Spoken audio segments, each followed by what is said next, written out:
Unemployment का number है वो काइंडली अगर शेयर कर दें, मुल्क के अंदर कितनी बेरोजगारी बढ़ी है, और दूसरा ये बताइएगा कि जो मिनिमम वेज है वो पाकिस्तान के अंदर उस पर इम्प्लीमेंट नहीं होता। आज के दौर में 25,000 रुपये मिनिमम वेज के ऊपर आप समझते हैं गरीब बंदा गुजारा कर सकता है, और जबकि इन्फ्लेशन जो है उसमें डबल इजाफा हो चुका है, और जो नए बजट के जो नंबर्स हैं उस पर IMF को ऑन बोर्ड लिया गया है, IMF की इस पर रजामंदी है जो इतना बड़ा PSDP आप शामिल कर रहे हैं डिस्पाइट के बहुत ज्यादा फिस्कल डेफिसिट होगा। जी भाई, मैं शकील साहब तीनों चीज़ों को जवाब देता हूँ। मिनिमम वेज बिल्कुल एनफोर्स होनी चाहिए। ये वही बात होगी कि डीजल की कीमतें कम हुई और ट्रांसपोर्टर्स ने किराए या तो किए नहीं, या बड़े नॉमिनल किए, और आगे जो उसका इफेक्ट देना था चीज़ों की कीमत वो नहीं हुआ।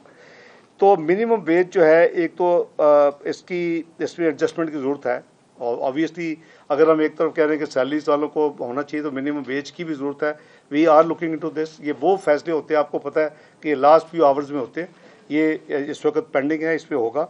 जो आपने फरमाया कि चूँकि 25,000 मिनिमम वेज से गुजारा नहीं होता, मैं आपसे बिल्कुल इत्तफाक करता हूँ, और इसमें एक रीज़नेबल इसमें इंक्रीज़ ज़रूरी है, और इंशाल्लाह हुकूमत इसका फ़ैसला कल कैबिनेट मीटिंग में करके तो फिर बजट के ज़रिए अनाउंस करेगी। जो आपने कहा कि IMF के साथ जो बजट और शेयर हो रहा है, हम बिल्कुल चूँकि